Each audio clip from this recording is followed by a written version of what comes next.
Man, chilly, but sunny. I did warn him it was borderline as he was taking his flannel or hoodie or whatever he had on off. Hey, it's flip-flop time. It's getting ready to be track time, and we're planning ahead. Project cars, what do we got going on? F3X. So behind us is our new F32 project car. I picked this thing up in Raleigh. Hey, James at BimmerWorld, and it is new car day, new used car day, new to you car day, new project car day.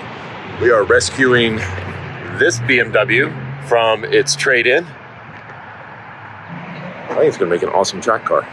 You know, as we start to see these series that are like Grid Life and HF GT and so forth, that a turbo, big torque, and automatic shift on the paddles.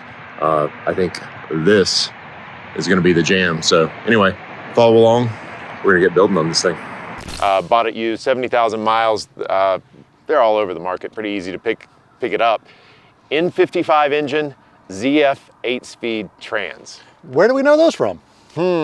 So yeah, we've raced those a little bit before. I had an awesome season, won a championship in an M235 racing, but they only made a few of those, couple hundred, something like that, and only some of those made it to the US, and some of those are no longer here, have met their demise, etc. But we've been getting like a lot of feedback from customers. People are kind of getting over that. Like, I love to shift it. I love to row the gears. I think there's something in that. But when I go to an automatic car, and the new modern automatics that aren't just these terrible slush boxes, like, that's pretty cool. That's a problem solver. And no more missed shifts. And with a turbo car especially, the thing just performs so well. Like, seems like a foundation for a good track car. Now, we've done DCT stuff. The GTMore was that DCT. I mean, that thing was nuts. So 151 at VIR, and I mean, just super, super fast. M car, not super, super cheap.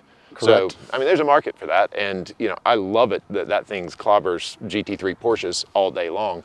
But what's a budget version of that? I think we're going to explore that with this thing, right? We've got our buddies Grassroots Motorsports involved. They're doing one. They're doing what? Oddly, white one, 70,000 miles. Very paid similar. about 16, 18 grand. We're in that window for this thing. They're approaching theirs with from a time trial and milder upgrades, which means we may not even transition through that phase. We may just go Race car. We got a plan. We've been working on this thing for a while, and I think this fits a niche of people that want paddle shift, great endurance car, great power to weight car. I don't think we're gonna get nuts on turbos, and I don't think we're trying to make ridiculous power, even though, you can. I think the goal of this car is something that's just absolutely reliable, can run in 100-degree heat, and is shockingly fast. So anybody can build a fast race car, but having all the pieces together, the package that makes that race car perform at its peak, the sum of all the parts, 2 + 2 = 5, or 1 + 1 = 3. Anyway, we're maximizing the value of what we're putting in this car, and we're gonna make this thing super fast. We're gonna make it reliable. We're gonna keep budget on the radar. I think we're eyeing sub 30 on parts. Parts, yeah. Obviously, there's some labor when you convert one of these things to a race car, but I think the result's going to be awesome. Yeah, sub 30 in parts for paddle shifters, turbo car, fairly new and modern.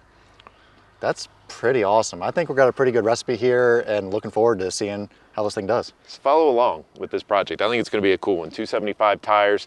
We're looking at about 300, 350 at the wheels, in that range. Yeah. Or may have to turn that down a little bit to make it fit in classes. We'll see how that goes. But is it a 2-minute car at VIR for that level of investment? Maybe. Hope so. I don't know. We'll see. Yeah. This is fun. Like James mentioned, the GTMore was a big, bad, awesome, powerful, crazy project. This is the cost-effective, fun project. Yeah, it's weird. We kind of see, E9X, lots of good things in those cars, but we're seeing from donors, it's kind of like ratted out 335s or 328s. That's, to me, it's hard to justify because it's a heavier car, and it's, what do you get versus an E46 330?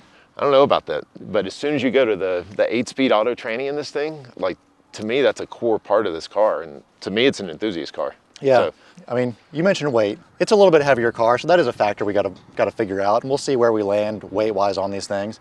I don't remember what the 235 IRs were. What do you, 32? a little over 31? yeah, a little over 3,000, yeah. The power and torque, put some tire under it, yeah, good to go. Yeah, big tires without the need for special flares. Yeah. You know, the 275s fit under there, no problems. Like we did on the GTMore, which was, you know, built on a factory GT4 car. We're not stuck with the same parts that I ran in that M235 racing. We get to use the manufacturers we want and have evolutions of parts and better stuff. BMW built a heck of a car. Can we do better? Ready to go? Should be an awesome race weekend. We are ready to kill it this year. It's good. It's going to be a wild ride.